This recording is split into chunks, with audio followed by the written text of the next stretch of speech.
These long dog days of summer, I mean, we just made it through a heat wave. Mama was parched through this heat wave. I was hitting up Dunkin' every single day, and I will continue to probably for the rest of my days, but especially this summer. Dunkin' is helping everyone stay cool this summer with its lineup of refreshers. These drinks are packed with bold, fruity flavors and served ice cold. It's amazing. Dunkin' refreshers are the perfect afternoon pick-me-up. I like to start my morning with them personally, and then sometimes I go back for a second one because I'm just feeling crazy. They come in a variety of delicious flavors, including fan favorites mango pineapple and strawberry dragon fruit. And then for a limited time, there's black cherry and there's pink pineapple. I'm going to tell you something right now, and it's a bold claim, let me tell you, but I stand behind it. Pink pineapple will change your life. It is so good. It has me feeling like I'm sitting in a pool, resort side, just living, honey. It's so yummy. Try your favorite flavor with green tea, sparkling water, lemonade, or Dunkin's all-new limeade. I haven't tried the limeade yet, but I'm going to. Usually I get my drinks made with green tea and occasionally lemonade, but I do really like the green tea. Or if you don't want to build your own, try one of Dunkin's curated refreshers like the Cherry Lime Ricky or the Ultimate Pink Daydream. The Cherry Lime Ricky, scrumptious. I could drink like 3 of these a day. They're so freaking yummy. Head to Dunkin' today and find your favorite refresher. Dunkin' refreshers contain less than 1% fruit juice. Limited time offer. Every good detective needs a partner to support them on important cases. Think of a State Farm agent like your sidekick, there to help you along the way in your search for coverage. State Farm can help you choose the coverage you need, whether it's for your home, car, boat, or even RV. With so many options, it's nice knowing you have help finding what fits for you so you can get back to solving all of life's bigger cases. Go to statefarm.com or use the award-winning app to connect with a local agent and get a quote. Like a good neighbor, State Farm is there. Hey, it's Ryan Reynolds here from Mint Mobile. Now, I was looking for fun ways to tell you that Mint's offer of unlimited premium wireless for $15 a month is back. So I thought it would be fun if we made $15 bills. But it turns out that's very illegal. So there goes my big idea for the commercial. Give it a try at mintmobile.com/switch. Upfront payment of $45 for 3 months, $90 for 6 months, or $180 for 12-month plan required. $15 per month equivalent. Taxes and fees extra. Initial plan term only. Greater than 50 gigabytes may slow when network is busy. See terms. Hey weirdos, I'm Ash. I'm Alaina. And this is my bed. Ooh.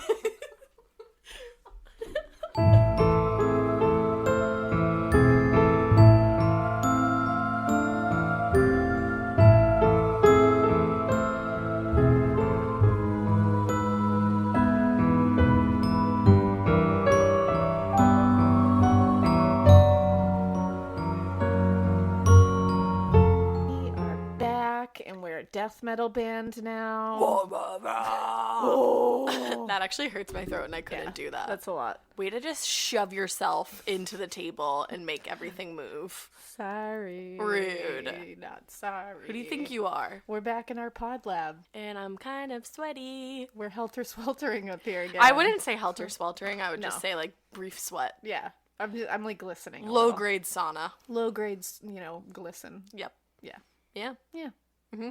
I'm back in America. Yeah. Ash. Hey. Had herself a little cruise. Yeah, it was so fancy. Which I know it sounds like we just cruise all the time. Like that's a thing we do. But like both of us had never been on a cruise before these last 2 things. Yeah. And we just happened to book our first cruises within a couple weeks of I actually didn't even book mine. Annie's parents brought us on a cruise. See? Which is how I'm going to introduce our special guest. It's Annie! Hello, everybody. She actually doesn't want to be on the podcast, but I want her to be on the podcast. I don't know if you can tell, but she's super She's been waiting her whole life for this moment. Because I wanted to tell our story about going to Bermuda and snorkeling, and Annie was there, so I wanted her to be able to, like, shed some light on her experience. Yeah. I want to just talk about the turtles. Okay, that's a different experience, and you can't talk about that.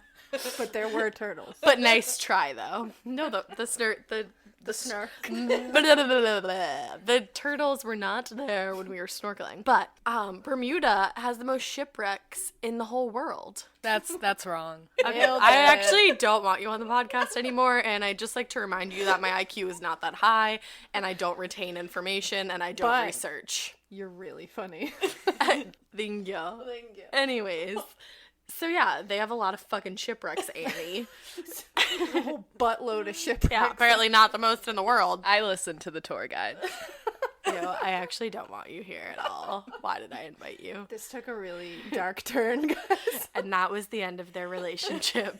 But we went snorkeling in the Bermuda Triangle. Which is awesome. And I've always wanted to go to the Bermuda Yeah, Triangle. We were like snorkeling up in the Bermuda Triangle. And how many shipwrecks were there? 2?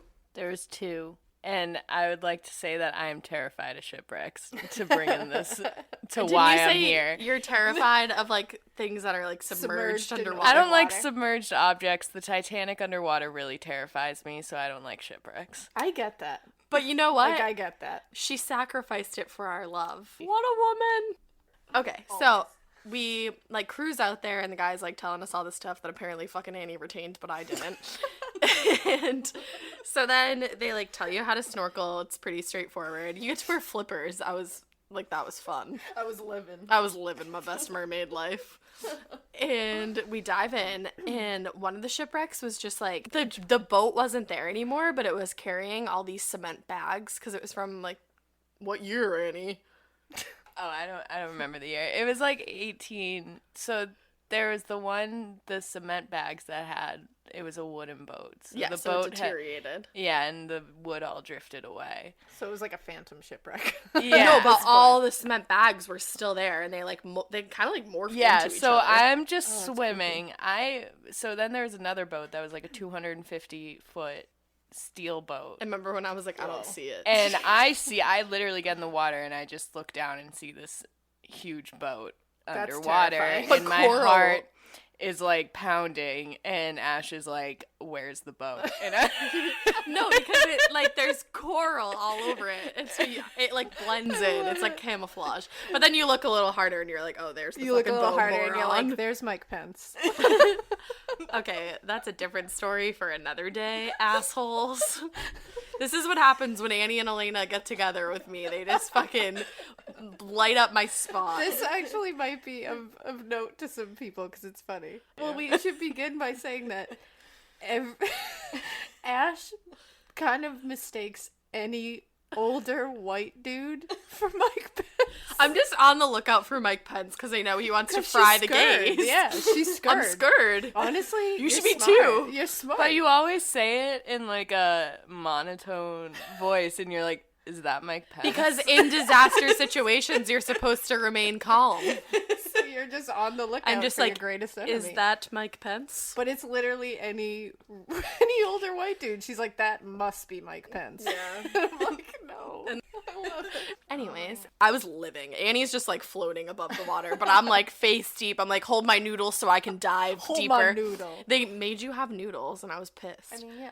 They don't want you floating down into the shipwreck. I wanted to. Getting engulfed in the Bermuda Triangle. That's exactly And what your I shit wanted. goes down. I know. Every day that we were on the cruise ship, I contemplated how much trouble I would get in if I jumped off, just because I wanted to swim in the water. Probably a lot of trouble physiologically. Yeah, no, I know that. But like, I- you know, I think your internal organs might rebel you know against you how in your that body situation. just like wants to do the things it knows it's not supposed to. Yeah, because it's like some primal weird thing. Yeah, no, it's a Yeah, thing. it's a yeah. thing. And every day I would just be like over like the balcony and I'd be like, I could jump off right now. That's weird that you had that thought, because you had that thought like, I'm gonna be this graceful mermaid that just dives into the water and lives among Yeah. the fish. But I would stand on the balcony and I'd be like, what if I just uncontrollably threw myself over here? And then I would die and it would be awful and I'd drown. Like, I had these awful nightmarish thoughts of the water. You don't know that though. You could have And turned you were into like, a mermaid. You were gonna be Ariel and like sing about part of your world and all I that. don't know if anybody would want me to sing in the ocean. I would but want you to sing in the ocean. I was just living my best life. Here's my other story. So my nose ring, and Annie can attest to this, I almost fucking cried. My nose ring is very special to me, and I'm gonna make you cry a little bit because we got them done together. Aww. Oh, Like my first I nose still have piercing. my Like same my little one, nostril yeah. stud. It's That's the really same fucking one. special to me. I love Because I was like that. 18 and we went together. Oh my god. Yeah. Oh Anyways, my and it was like my first kind of my first piercing. We'll go with that. Yeah, we'll go with it. I realized on the Sunset cruise where we were with Annie's family that I didn't have my nose ring in. Ooh. And I was like, I lost my fucking nose ring in the Bermuda Triangle. Can I just say that everyone was very confused because you weren't, like, being clear Specific. as to which nose ring it was? Because Ash has 2. Because multiple of my family members came up to me and they're like, is Ash okay? Like, her nose ring is still in her... Wait, did they really? Yeah, they're like, she still has her nose ring in. And I was like, no, it's not Is the she wrong. having a moment?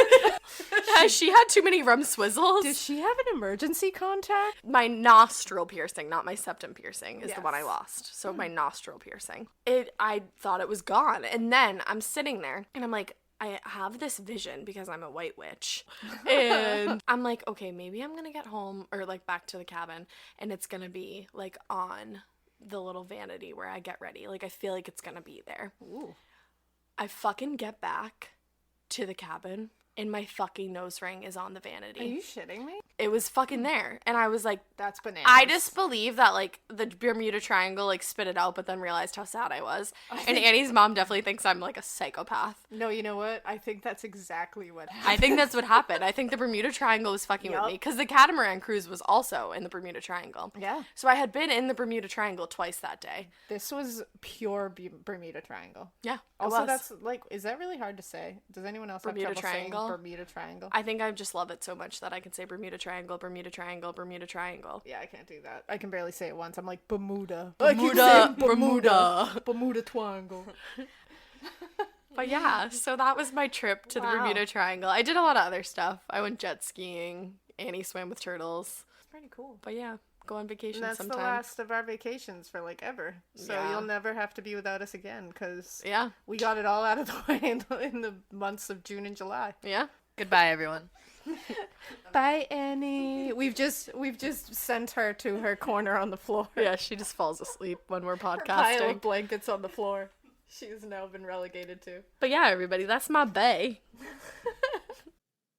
Every good detective needs a partner to support them on important cases. Think of a State Farm agent like your sidekick, there to help you along the way in your search for coverage. State Farm can help you choose the coverage you need, whether it's for your home, car, boat, or even RV. With so many options, it's nice knowing you have help finding what fits for you so you can get back to solving all of life's bigger cases. Go to statefarm.com or use the award-winning app to connect with a local agent and get a quote. Like a good neighbor, State Farm is there. Hey, it's Ryan Reynolds here from Mint Mobile. Now, I was looking for fun ways to tell you that Mint's offer of unlimited premium wireless for $15 a month is back. So I thought it would be fun if we made $15 bills. But it turns out that's very illegal.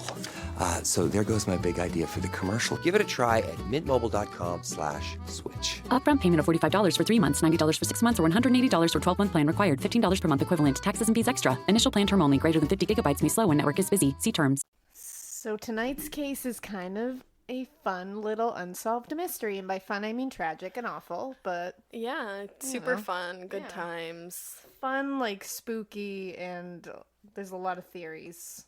for The this theories one. are like the most fun Yeah. part. And what's fun is that I might have an autopsy later.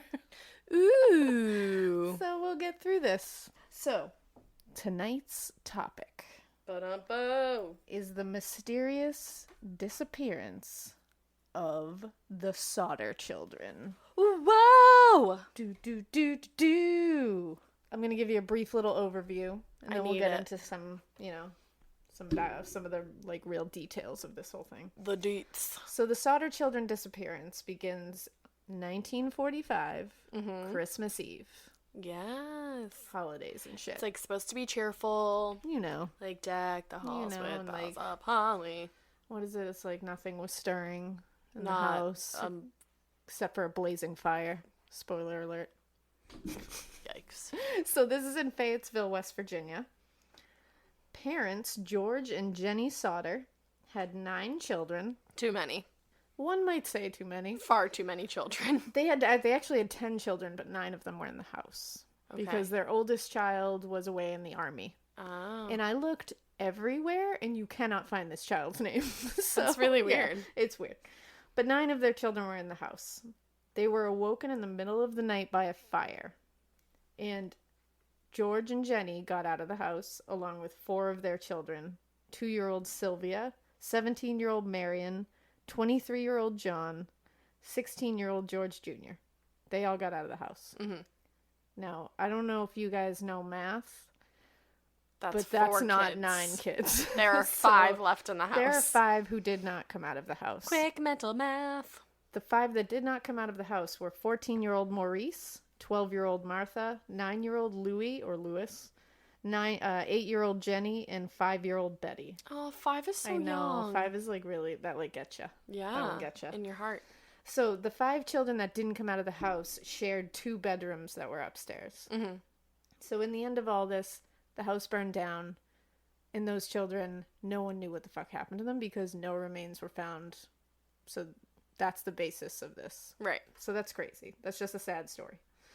So to go back, George Sodder, he immigrated from Italy to Fayetteville when he was 13 years old. Oh, shit. He came over as Giorgio Soddu That's my name. or something close to that. And then he, got changed to George Sodder because that's what we do here. We change your name into an American We change name. your cool ass name. Yeah, your cool ass Italian name into Yeah. an American name. It's a great So, system. When he arrived in Fayetteville, he met and fell in love with Jennie Cipriani. Aw, another Italian, right? And yeah, sounds Italian, right? Cipriani, that's for Italian, sure. for sure. They actually had a total of 10 children together, and like I said, the oldest was in the army. And in Fayetteville, there was actually a really tight-knit and active Italian immigrant community.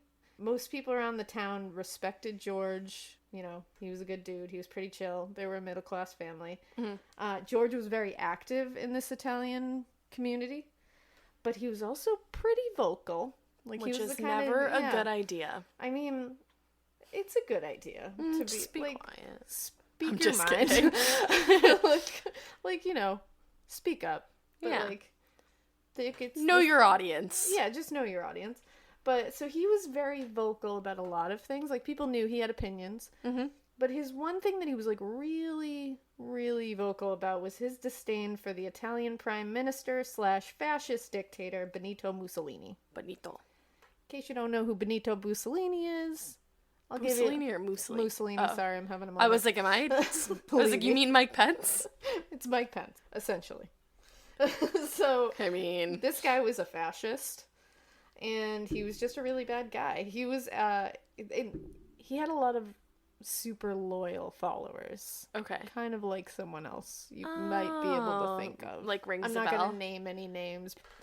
So Benito Mussolini was actually executed along with other members of the fascist movement 2 days before Hitler and his girlfriend Eva Braun, before good at they names. committed suicide. Huh. So on April 29th, 1945, Mussolini's corpse was loaded into a van in the middle of the night and brought south of Milan, where they dumped him on the ground at a place called the Italian names, man. Piazzale Loreto. Piazzale Loreto. I That's like how you say it. Yeah, that's way better. Pizza. Pizza. Mwah. Super stereotypical here. So It's okay. this place was the site where 15 anti-fascists were executed recently, so it was kind of fitting that they threw him there. All right. His corpse was kicked and spit on by the crowd, and then it was hung upside down from the roof of an Esso gas station, where it was then stoned by the crowd as well. Shit. He was then buried in an unmarked grave in Musocco Cemetery north of Milan. So he was a bad guy. Guess so. Because Sounds lit. you don't just do that to anybody. So yeah. Wild. So, but again, he had people that, believed that the fascist movement was the way to go, unfortunately. So I don't think it was, though. George did not agree with this. So George eventually ran a trucking company of his own that took off pretty well. Again, they were like a solid middle-class family. Mm-hmm. Before this, though, he worked for a man named Fiorenzo Giannittolo, who strongly disagreed with George's views on Mussolini. Oh, good. Despite these differences, the two of them actually seemed to be pretty close, even after George left the company to start his own company. So when he left that company, he had a $1,500 mortgage insurance clause that was payable to Fiorenzo Giannotolo. What does that mean? So, like, if something happened to the house and the family, like, he would get the payout. Oh. Yeah. But only $1,500. But again, back then, like, That was probably a lot more. It's not super lot, but... So, allegedly, Giannotolo increased this to $1,750 without the Sodders' approval or knowledge. And he actually ended up with the payout after the fire. Even though George didn't die? Yeah, because it was signed over to him. It was a clause. Oh, shit. Yeah. So, what a stupid clause. Right? So according to the fire marshal's report, 60 days before the fire, Giannotolo actually attempted to trick George into signing an additional life insurance policy on top of the other insurance. Oh, damn. That seems pretty spooky. Yeah, spook. Like, come on.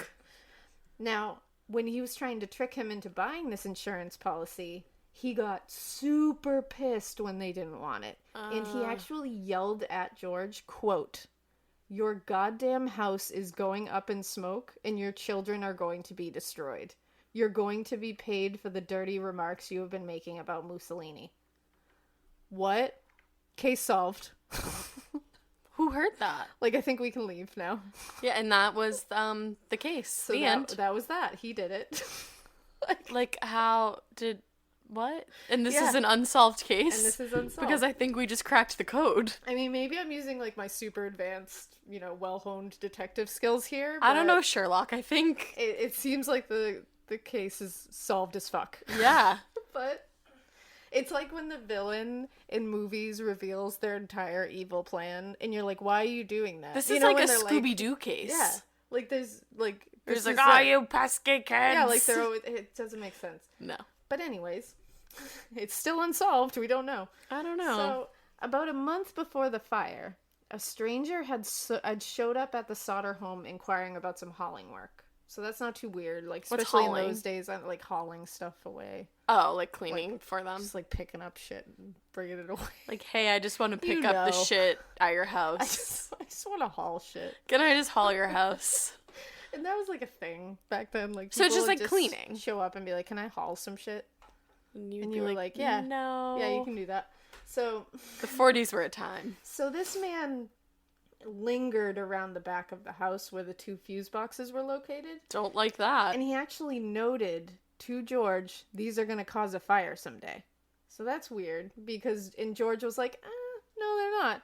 Because he had recently had the power company come to his house because I believe he was putting in like a new fancy stove. Because again, they were like making a little money. Yeah. So he was getting that stove put in, and because he's a smart guy, he was like, you know what, while you're in here, can you just make sure that all the wiring is like Correct. is and like doing not its gonna thing? cause a fire. Yeah, and so the power company came and looked at the shit and was like, these wires are perfect, everything's good.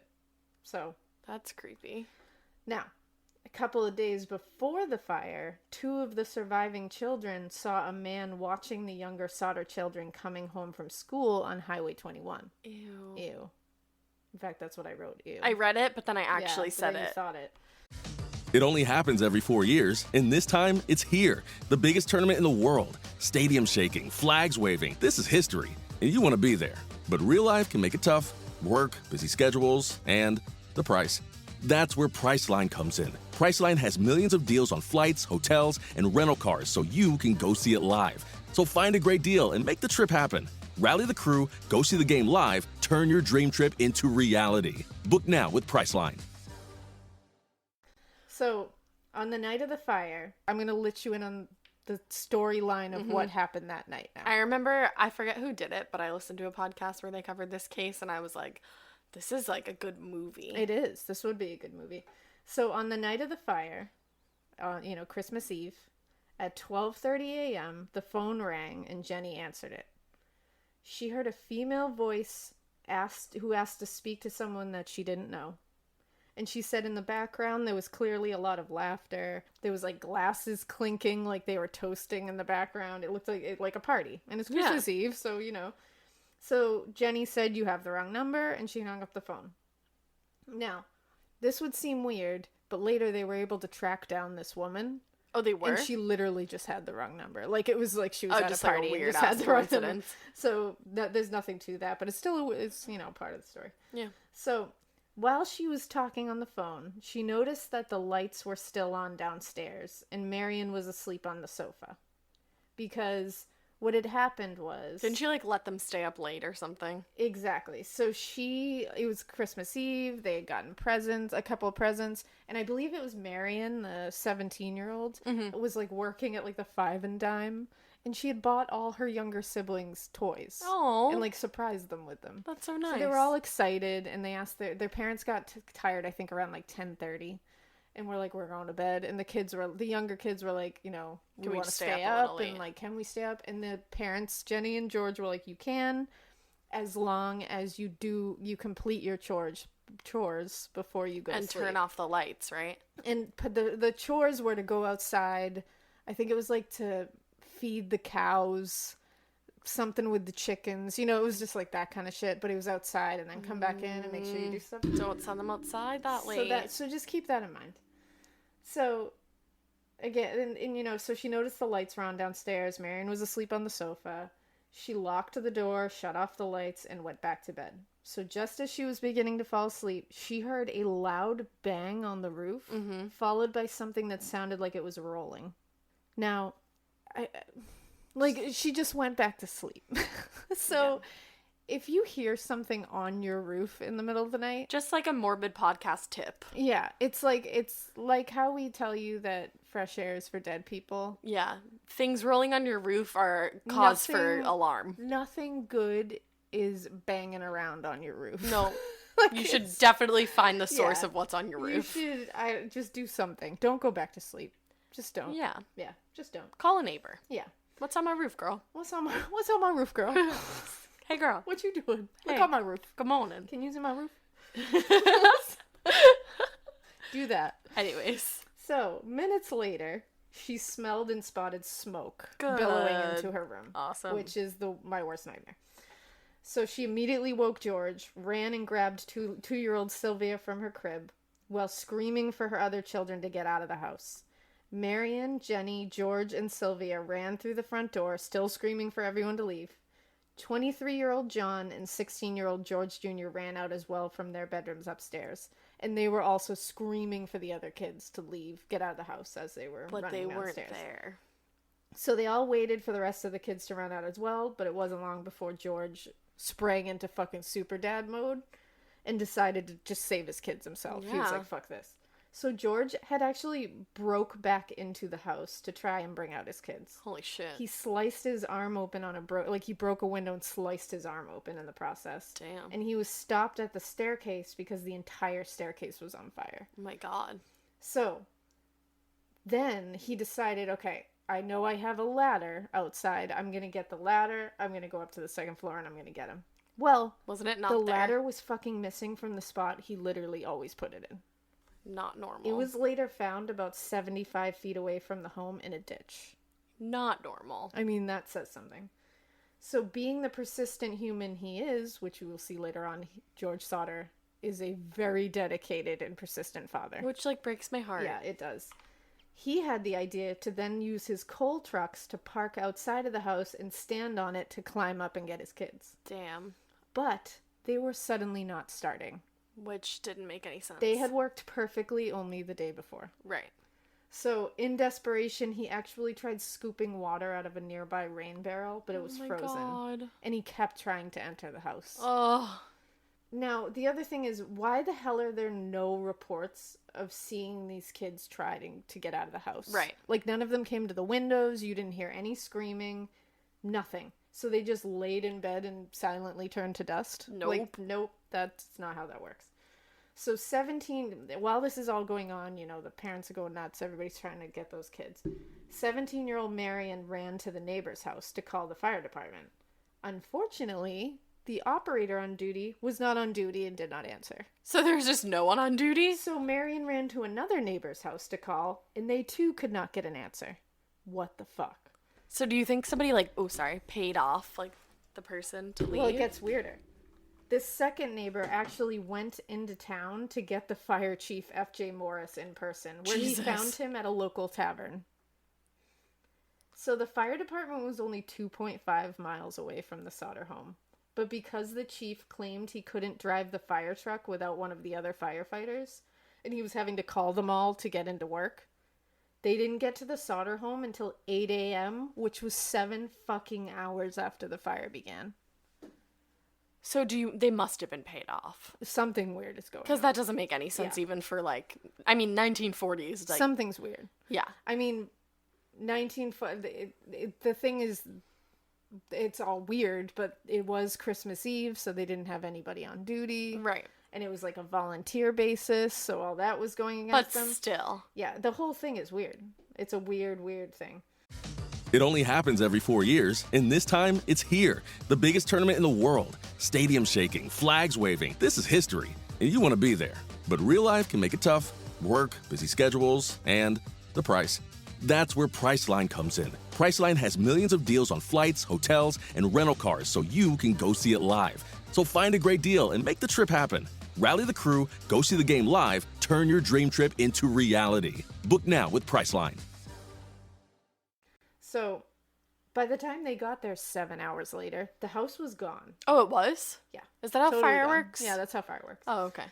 So, Is that why we have firefighters on duty? Just yeah, wondering. that is. Yeah. Oh, okay. Cool. Yeah. You know, Glad we cleared that up. I'm glad we cleared that up. Yeah, that's what they do. They fight fires. That like Or makes that's what me they're really supposed to mad. do. So, 7 hours of response time is not really a situation where, like, Response is your PR even people needed. can spin that. You know, they can't be like, we're reevaluating our response time and we're training our staff better for next time. It's like, Yeah. nope. You had one job. Yeah. You're the keepers of the hoses. You didn't do it. Straight up failure. Like, did the yeah. fire department You get can't really canceled talk after out of that? Like, 7 hours is unacceptable for takeout. So it's definitely unacceptable That was for awesome. people coming to save you from a burning house. 7 hours is like insufficient for many things. Literally, yeah, it's ridiculous. So once It's a they full got night's sleep there- for me. Yeah, there you go. So once they got there, they looked in the ashes of the home for the remains of the missing kids. And there were no remains. Nothing was found. Bum, bum, boom. Ooh. Now, this I is meant after... for that to be creepy, but I don't think it was. It was just like a transition in Gilmore Girls. Ooh, ooh. It really was. I Bye. kind of loved it. It was like the la-las. La la la La, la la la la. Are we gonna get sued? I love Gilmore Girls. Oh, Rory. Rory's the fucking worst. That's another podcast. Yeah, Rory's awful. But she is the worst. Fuck She's the Rory. worst. Worst. Fuck you, Rory Gilmore. So, So the fire department didn't find so any they kids. only investigated for 2 hours. Not even the full 7 it took them to get there. No, exactly. Now, You're like, yeah, nothing's here, bud. it was suggested by the coroner's office that the cause of the fire was, quote, bad wiring in the house. Which is pretty unoriginal. Yeah. Like, that's like, oh, there was a fire, probably bad wiring. Like, nope. F.J. Morris, the fire chief, also suggested that the fire must have been so gnarly that it just cremated the children. Is that a direct quote? Direct quote, so gnarly. No, that's not. That's not how, like, bones deteriorate, though. Even if No. you light a bone on fire, it doesn't deteriorate. No, and I'll explain all the science behind this Oh, goody. soon. Don't worry. My favorite So, part. you know what he suggested? Like, what a He guy. just got What a cremated? guy. No, he was like, why don't you scoop some ashes up from the site and bury them like it's your kids? Are you like, how crude? Like, fuck this guy. Like, that's just crude. Like, fuck this guy. He gets even weirder, by the way. Like, F.J. Morris, what the fuck? Maybe I think he knew someone. Yeah. So, Theory. a week later, after the fire, the coroner issued a death certificate for all 5 kids without any of the bodies. Oh, So, okay. typical. Yeah. So, the only thing left of the house was the basement, basically. And 4 days later, George had it covered with 5 feet of dirt as kind of like a makeshift grave / memorial to his missing, presumed dead children. Oh my god. He actually intended to cover it with a garden or something beautiful for his kids. I'm not okay. Like this guy. I'm not fucking This okay. guy. Seriously, George Sodder, man. So, it wasn't long after the fire that George and Jennie started to think that their kids probably didn't die in that fire and that they were actually kidnapped and not dead, like Yeah. they had been told.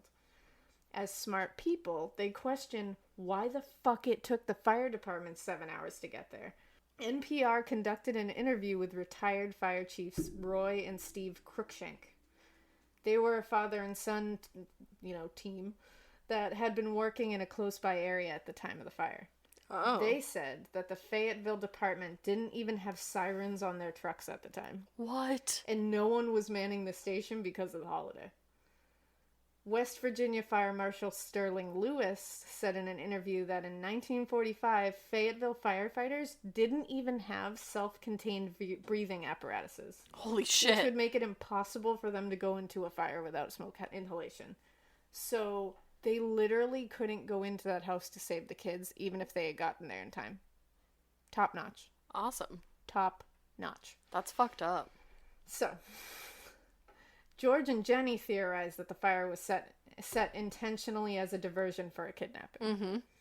This was partially due to the fact that George knew that wiring thing was bullshit. And because the ladder. He had it fixed. Exactly. So there was just too much that was pointing. Like weird shit. Again, And the car's not starting. He says he never heard his children cry out. Yeah. Ever. So it's like, that doesn't make sense. Now, if the fire was caused by faulty wiring, then how were the lights still on in the house downstairs? Oh, shit. If the wiring was faulty, there would be no power to the house. Right.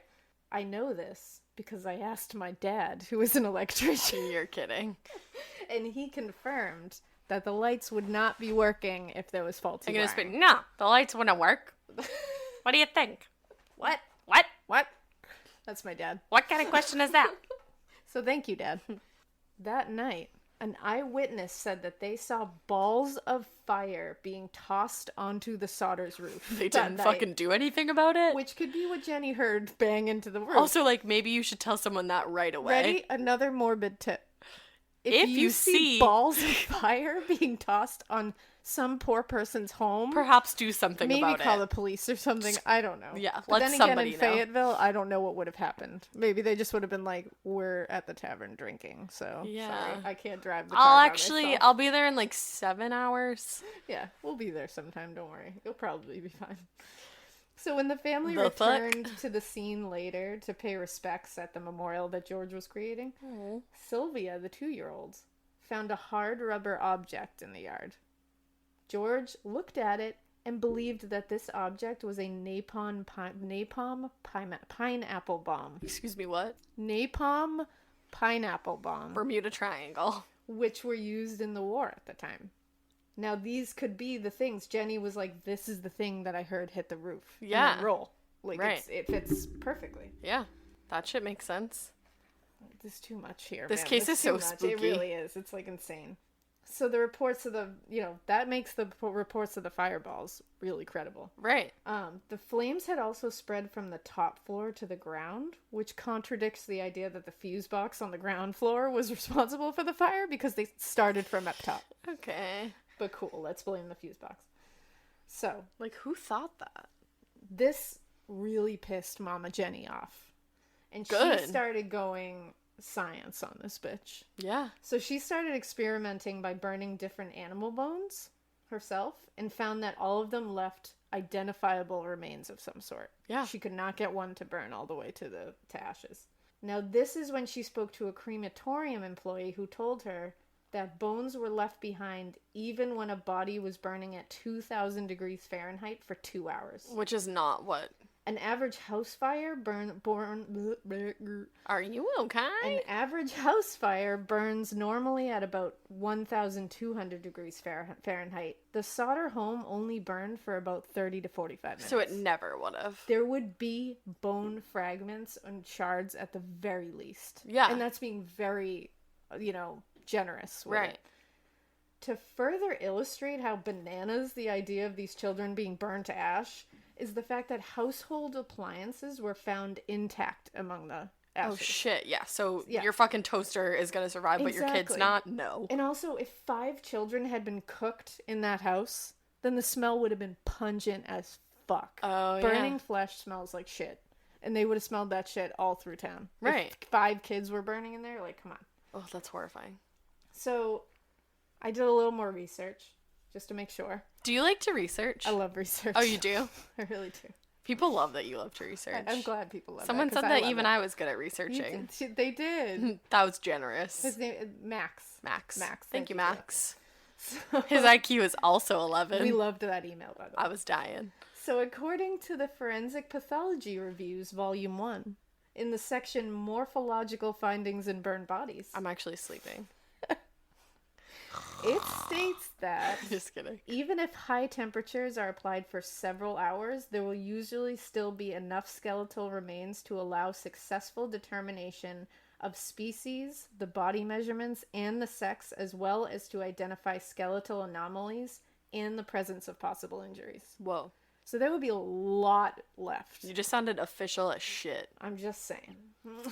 So that night and the following nights, there were sightings of the kids. Uh-huh. So the first sighting was that night. Christmas the fire Eve. night was like the night that the fire happened. Yeah. Or Christmas, probably. Christmas Day. Oh, okay, yeah, because A at that woman point... said she saw the children driving by in a car while the fire was still burning. So, Like, did she identify the driver? no, she couldn't see the driver. Oh, But they shit. said they were looking out a window. Another sighting was 50 miles away from Fayetteville. A woman that ran some kind of, like, tourist stop said that she saw the children the morning after the fire, Christmas morning, and she said, quote, "I served them breakfast, and they got into a car with Florida license plate." Oh, damn. I just, like, stopped. I was like, plate. With a Florida license Plate. plate. Pilates? Another sighting. Pilates? Yes. No. Florida license Pilates. So in Charleston, West Virginia, in a hotel, a woman who worked there said she saw 4 or 5 children a week after the fire occurred. She said the children were accompanied by 2 women and 2 men, all who spoke Italian. I do not remember the exact date. I tried to talk to the children in a friendly manner, but the men appeared hostile and refused to allow me to talk to these children. That's scary I as fuck. sensed that I was being frozen out, and so I said nothing more. They left early the next morning. Okay. And they said that they showed up at like 12:30 at night. And then they Random. left the next morning. So they were just like stopping quick. Yeah. So a few years later, George actually saw a photo of New York City school children in a newspaper and believed that one of the kids was his missing daughter, Betty. No, I'm not okay. He drove to New York to investigate. God. And I just got chills. And actually tracked down the child's parents, but they wouldn't talk to him. Oh my god. Now, George literally personally investigated every single one of these tips. No. And he did at throughout this story. Every tip or any sighting or any story or theory that we mentioned, George personally investigated. Dude, it because himself. that's your fucking babies. 5 of your kids, And the youngest one was 5? yeah. I mean, that's crazy. So, this is around the time that they decided to hire a pathologist, which, good on them, because old-timey coroners were not exactly, up to snuff. Yeah. A lot of them were, elected officials. They weren't even doctors. Good. So, yeah. It's changed now. I'm not going to down coroners or anything. But, Back the in the day, it was pathologist different. back then was Oscar B. Hunter. And this guy actually excavated the dirt that was on the site because he was, doing his job. One of the only people That's around nice. there that's doing his job. He ended up finding 4 pieces of human vertebrae, which is crazy. Mm-hmm. He sent those pieces to the Smithsonian Institute to be tested. Okay. They thought that the bones appeared to be 4 lumbar vertebrae with fused transverse recesses. Now, from what Which I translates have in seen, English to... I'll explain. So, from what I've seen, this was reported back as confirming that the bones belonged to a 16 or 17-year-old person. But I didn't think that was right. So, it's kind of false from what I... Kind of Yeah. false. You see, these were lumbar vertebrae. You have 5 vertebral bones in your lumbar region that make up your sacrum. Which is what? Lumbar sacrum where? Fucker. Right above your butt. Oh, my buttocks. Now, these bones, like a lot of bones in your body, they start to fuse once you stop growing. They start to fuse. Yeah, once you... they start to So fuse it couldn't have been a to 16 stop or growing. 17-year-old. So this happens anywhere from 16 years old to 23 years old. That's when they start to fuse? Not 16 to 17. Like, Right. they gave a very small... They were like, well, this must be a 16 or 17-year-old. And it's like, no, this can be a 23-year-old. They wouldn't have been fully fused. Yeah, it could be. Oh. But they gave a very small window of what... Oh. Like, they were like, this has to be a 16 or 17-year-old. And it's like, no, it's a 16 to 23-year-old. So, like, don't They just tell wanted them a it's quick kid. answer. Yeah. So, I mean, our clavicle bones don't fuse until, like, 26 years old. That's So, these, right? Yeah, your collarbones. They fuse? Yeah. Together? A lot of your bones fuse. Like, these two go together? No. Do mine look like they go together? No, that's why I was No. hella confused. What do you mean they fuse? What the fuck? The bones fuse. I'm lost. Yeah, it's okay. So it's entirely possible that these vertebrae belong to a young adult in their early 20s even. Okay, so this it is not wasn't very anybody's vertebrae. Not to mention that the oldest missing Sodder kid was 14-year-old Maurice. So even if it was a 16 or 16 7-year-old, it's really not happening. yeah, fuck that theory. They also determined that the bones had definitely not been in a fire at all. So what? Why were they there? So they said that the bones had probably come from the dirt that George had got to cover the site. Everyone's talking about protein lately, but how do you actually get enough of it? Muscle Milk. Muscle Milk has a great tasting new formula with no artificial sweeteners, flavors, or added colors. It's high quality, complete protein designed to support healthy muscles with fewer ingredients than the previous formula and 26 to 42 grams of protein for when you're stuck in meetings or need a post-workout recovery. Available in chocolate, vanilla cream, cookies and cream, and strawberries and cream. Try the new great tasting Muscle Milk today. Available in stores nationwide. Muscle Milk. Protein for all. So they were like, yeah. So that's somebody else that somebody died? else is dead in that dirt, but definitely Great. not. And this was all before DNA was used, so people the were real bones were given confused. back to George, and now no one knows where they went. Oh. I mean, it sucks because if we had them now, we could DNA test. He them. lost them? Nobody knows. Oh. He lost. How do them? you lose bones? Maybe he didn't lose them. Maybe he died with them in a box somewhere. Yeah, no, I believe that he 'Cause he did. did. He was like after everything. Yeah. So after this all happened, the governor, Oki L. Patterson, Seems legit. called a hearing in the state capitol building in Charleston, West Virginia, and officially called a close to this case. Liar. He literally told George and Jennie that their search for their clearly abducted children was hopeless. That's nice. The Fayetteville County prosecutor said that it would only be reopened if evidence of kidnapping came to light. So, like, Which all the tips. Kind of seems like it already has. Yeah. I don't know.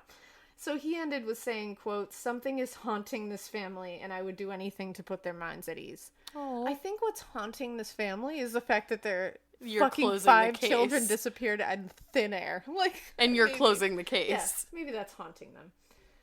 In 1947, George actually tried to get the FBI involved. J. Edgar Hoover himself contacted George back and was like, totally. Good. We will help you because this is shady as fuck. Hell yeah. But because this is falling under, quote, local character, we need to get permission from your local authorities to step in. And they wouldn't? Well, the Fayetteville Police Department and the Fire Department declined their offer to help. Okay, well, they're dicks. So there's no reason to do that unless you're guilty. Right, Of and, like, covering something up. something up. Now, another interesting bit was the night of the fire, an eyewitness recalled that they saw 2 recognizable men stealing the block and tackle crane, which is like the hook thing that normally is used to lift engines out of cars from the Sodder residence. Oh. Now, these two people were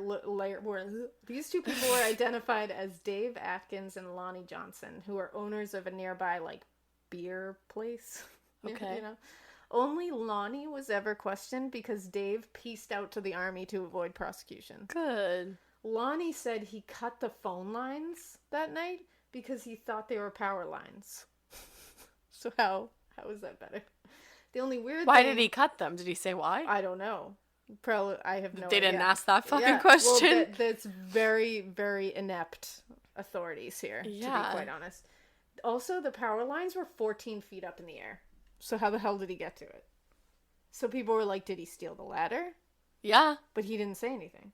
So Lonnie ended up pleading guilty to a stealing charge and paid a $25 fine. You're fucking kidding me. Super. Officials definitely admitted later that Lonnie and George's old employer, who we talked about before, Fiorenzo there, who got the money after the fire, those two were not investigated enough. Like, the authorities, like, officials now are like, yeah, they should have been looked at more. Yeah. So they definitely could have been involved. / were. So some of the tips that came in around the, like, this time, because they started getting tips all the time now. Probably a lot of bullshit. Some people around town believe that the mafia was involved, and some believe that the children were taken back to Italy, where they were sold to an orphanage. That's horrible. The family actually received a letter from a woman in St. Louis that claimed that the oldest daughter, Martha, was in a convent there. The fuck? Someone in Florida also claimed that they were now living with Jenny's distant relatives in Florida. Why wouldn't her distant relatives call her? Exactly. And another tip came from Davenport, California, where the sheriff received a letter saying that one of the Sodder children was attending school in the city. No staff at any of the schools knew of this at all, and were like, no, we have no idea who that is. All class photographs were checked, and it was revealed to be bullshit. Oh, why call in and waste your fucking time? Like, you're That's- a shithead. that's horrible. You're a shithead. Yeah. Like, you're a real shithead. George investigated all of these tips Oh my god. himself. Seriously, like, dad power. People are the worst. Literally. Now, John Sodder, the oldest son. Came back Not from the the oldest army? son, but the oldest son that was in the house at the time. No, Oh, not the army one. oldest son, like, you never hear from him again. I don't know where he went. He was just armying somewhere. Okay. So John Sodder, the 23-year-old son, he hypothesized that if his siblings were kidnapped, then maybe he agreed that they were taken to Italy, where George was from. Okay. Especially due to the hotel story with the Right. Italian-speaking adult. Like, that one, he was like, that's got to be it. Why? We don't know. Maybe it was sold them to an because George orphanage? said stuff about Mussolini, and so it was revenge, but it's all kind of... That's some fucked up revenge. Yeah, and everything's super jankily put together, these theories, but, like, some of them make sense, some of them don't. Yeah. Pieces of them make sense, pieces of them don't. It's like, the one thing that doesn't make sense at all is that they burned in the fire. Yeah. That doesn't make sense. That didn't happen. So this one's pretty interesting. In 1968, a tip came in 23 years after the fire. This contained a photograph and was sent specifically to Jenny. There was no return address, but it had a Kentucky postmark. The photo was a man that was in his mid-20s, and George and Jenny immediately were like, that's our son Louis, Oh my god. who was 9 at the time when he disappeared. Same features, dark curly hair, brown eyes, same nose, like long nose, and slightly tilted left eyebrow. And if you Okay. look at the pictures, I'll put them up on the Instagram. This picture, the photograph, and the picture of Louis when he was 9. It's like undeniable. It looks like it could definitely be him grown up. And Like, what did it there's- say? There's like little features that you're like, that is the exact same feature. Okay, what did it say? So the note was on the back of the photo, and it was weird as fuck. It said, Louis Sodder, I love brother Frankie. Ill boys, A90132 or 35. What? Exactly. So, Did they have a brother, Frankie? no. So they were like, what the fuck is this? But they were nervous that releasing the photograph to the police would put their son in danger. So they hired a private detective to go to Kentucky to try to find where this came from. Holy fuck. Well, the fucking detective went missing. No. Yeah. He vanished with their money. So I don't know. They don't know if he took their money and just took off, or if he literally went missing, but no one ever heard from him I just again. got chills. Right? Like, when does Like, a hi, I need a detective go PI to find my missing? PI Like, and also my literally. kids. Literally. And then it's like, if he took the money and just ran, like... Like, fuck him. And also, it's like, how much money did you get? Like, you just like, what? Like, that's a weird thing to do. I don't know. That seems Yeah. fishy. So I don't know. There are thoughts that the numbers on the back corresponded to zip codes in Palermo, Italy, which makes a lot of sense. So George and Jenny were, again, steadfast parents. And George was quoted as saying at this time, like in the late 60s, he said, time is running out for us. If they did die in the fire, we want to be convinced. Otherwise, we just want to know what happened to them. Oh my god. So they were still just like... Just Going like, for I it. need answers. So this is when, I mean, they were definitely losing faith in authorities and law enforcement helping them at all. And in response to all the bullshit, George and Jenny set up a billboard on Route 16 that had photos of their missing children and a message with all the available information, including mentioning how it was a miscarriage of justice, that someone was clearly lying. Yeah. And it stayed put for more than 40 fucking years. Oh my God. They kept that billboard up for 40 years. Wow. Over 40 years. They even passed out flyers similar to the billboard and offered a $10,000 reward for any information leading to the discovery of their kids. That's a lot of money now. That was a lot of money back then. Yeah. Yeah.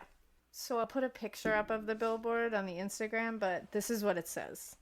It says, on Christmas Eve, 1945, our home was set afire and 5 of our children, aged 5 through 14, kidnapped.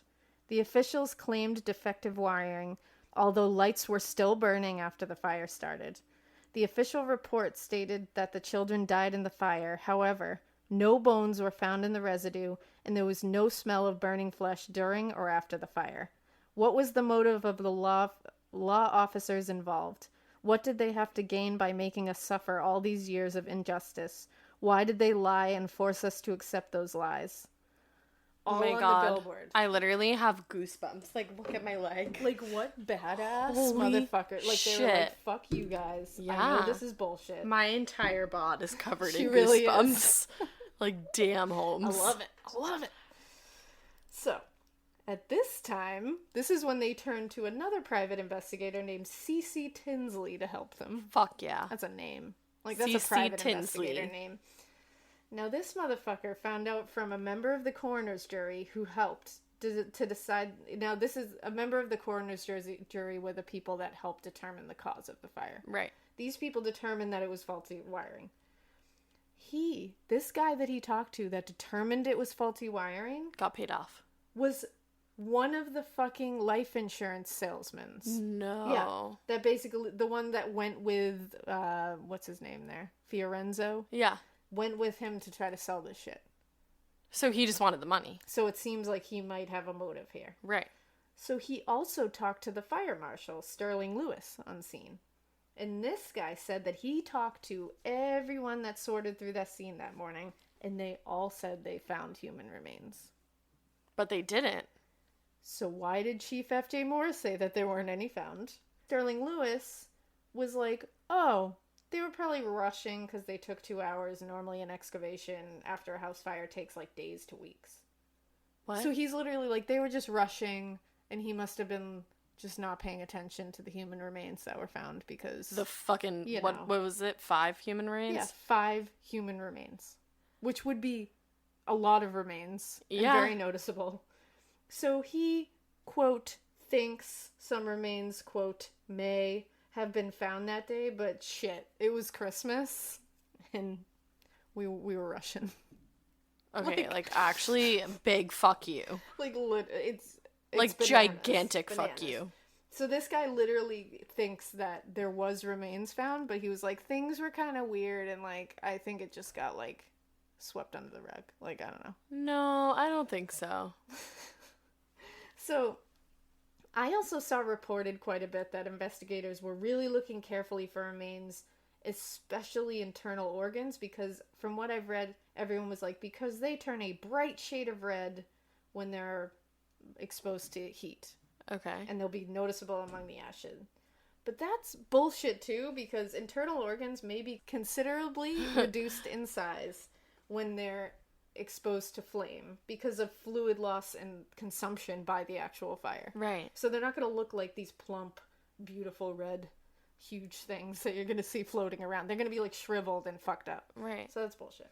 So because this wasn't lining up with what Morris had said, that he didn't find remains, Tinsley went searching for answers. So he found a minister that F.J. Morris, the fire chief, who was super awesome at his job that night, clearly, told this minister in a confession that he had found a heart in the ashes. Uh-huh.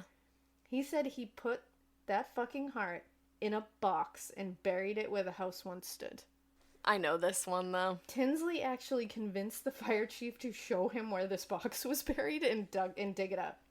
But it wasn't a human he had heart. actually buried was a fucking beef liver. Yeah. I'm screaming. Like, what?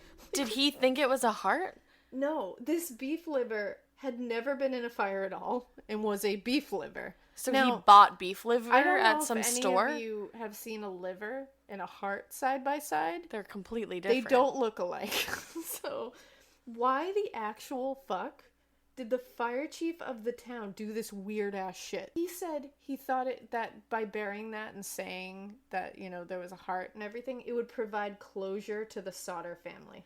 Yeah, the fucking beef liver didn't provide any closure. Thank you. This is the weirdest shit I have ever heard. Yeah. And what I'm wondering is if he told this minister in this confession, hoping that it would get Minister back would to say the Sodder something. family and that it would basically save his ass. Yeah, that didn't work out though. And that's what, because Sterling, he's still on his bullshit, and he thinks Morris made the whole thing up to save his ass for possibly losing or just not giving a shit about actual remains found. Right. Because Sterling is still pretending that there was human remains found there. Like, But girl, he's just see saying, yourself out. Oh, well, Morris must have done that whole thing just because he knows he fucked up and he wanted to try to... But none of that makes sense. No. Literally, none of this makes sense. Like, these officials are a bunch of fucking idiots. Yeah. And they think everybody else is idiots. I'm, like dumbfounded. Yeah. So, unfortunately, in the end, all that remains are theories. Some of the theories are as follows. 1, 2, 3, 4, 5. A local mafia attempted to recruit George, and he wasn't having it. So in revenge, they took his kids and lit his house on fire. So people think that they lived out the rest of their days without saying anything because they didn't want their family to get in trouble. This one doesn't really make a lot of sense because why the fuck would they steal only 5 children? And why would they get the children that were on the top floor? Yeah. And not the ones that were sleeping on the first floor? Right. Doesn't make sense. Another one is that FBI records actually say that many believed the whole thing about Jenny's distant relatives in Florida. Really? They think one of Jenny's brothers kidnapped the kids and took them to Florida. But Jenny's relatives all took tests to prove that their kids were their kids, and they all passed. Okay. So people also hypothesize that the kids were kidnapped when they went out late that night to finish their chores.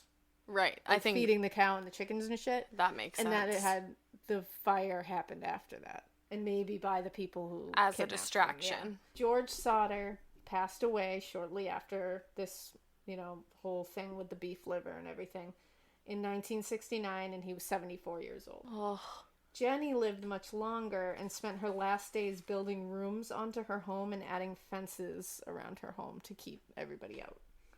She would only wear black clothing since the fire. I'm not okay. And kept a flower garden around the spot of the fire. Oh my and she God. tended to it constantly. She eventually passed away in 1989 at the age of 85. Wow. It was shortly after her death that the billboard was taken down. Which is so fucked Yeah, up. They should have just left it there. So Sylvia was the 2-year-old at the time. She's the last remaining Sodder child. How old is alive. she? I don't know. How old would she be? It was 1945. Oh. 1945. Hold on, I'll do it. She was 2. Keep going, I'll do it. I can't math. Sylvia is 100% certain that her siblings didn't perish in the fire. And she says that although she was only 2 years old, the fire was her first real memory. She says she can still remember her father screaming, bleeding, and crying for his kids. I think she'd be 75 That sounds good. right now. Either 75 or 71. I like it. Yeah. Either way, she's still rocking around. Mm-hmm. But she still remembers her father screaming and crying for his kids Wow. and bleeding from trying to get in the That house. legitimately hurts my soul. Doesn't it? Like, my soul hurts. Now, Jenny Henthorne, who is Sylvia's daughter, Mm-hmm. told the Times West Virginian to post any information on websleuths.com. Oh my God. She said, quote, "My mom promised my grandmother that she would never let this story die. That's what my brother and I are doing now." I just got fucking chills for Right? the 84th time. I know. I'm gonna cry on my way home tonight. Like now, Sylvia, the 2-year-old's children, Is- Jenny and George's grandchildren, Yeah. are like Sylvia promised her mother that she would never let this story die. Don't let it die. Don't let it die. Something happened to those kids, man. Mm-hmm. It's. But the problem is now that all the people that would even know are dead. I know it is a kind of a rough thing, but I don't know. I mean, some of those kids could be alive. Like, super old, though. Like a 5-year-old. Yeah, she'd be, like, in her late 70s, Yeah, so she still could be you'd alive. still be That's actually not rocking. super old. Yeah. Damn. And then, Wow. like at this point, like just come out. I know. Like when you're super old.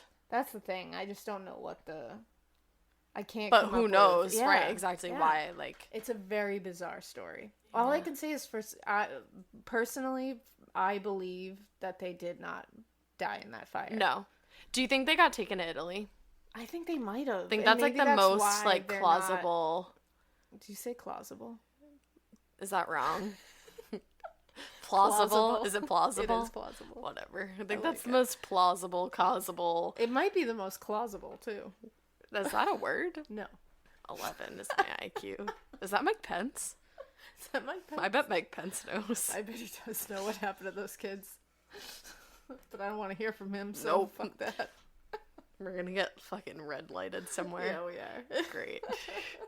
I'm Maybe not gay. I'm not gay. Oh, so shit. That's the Sodder Children disappearance. Wow. Yeah. So we want to hear from you guys. What do you think happened? Yeah, I want to hear theories. Yeah. Because I know everybody's got a different take on this. So, once again, I don't think they died in the fire. No, there was definitely a kidnapping, in my opinion. I'm not sure what kind of kidnapping, but it might seem like they are in Italy. So that's my stance. I feel like that's also my stance. Yeah. So give me your theories. We want to hear them. Hit us up. Hit us up. Call me. And also, we are loving the messages, people. Yeah, it's going Can't straight say to it my enough. head. Can't say it enough. They warm my cold, dead heart. Mine too. My white witch soul. So keep them coming. Please. And I'm not sure what we're going to do for next week's episode, but, Stay tuned. Stay tuned. Keep watching. Suggest keep some shit. Maybe all that good shit. Maybe we'll take a suggestion. Maybe. We've gotten a few. Perhaps. We've got a lot of good suggestions. I just have to parcel through them and figure out which ones we want to do next. Parcel. But we'll announce it in the next couple days. Yeah. I get to go in and perform an autopsy now. I'm going to go home and go to sleep. We hope you keep listening. We hope you keep it weird.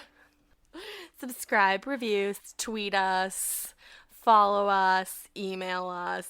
Follow us on Instagram at Morbid Podcast. Follow us on Twitter at Amorbid Podcast. Follow us on Facebook and go subscribe. Live your life. Live your life.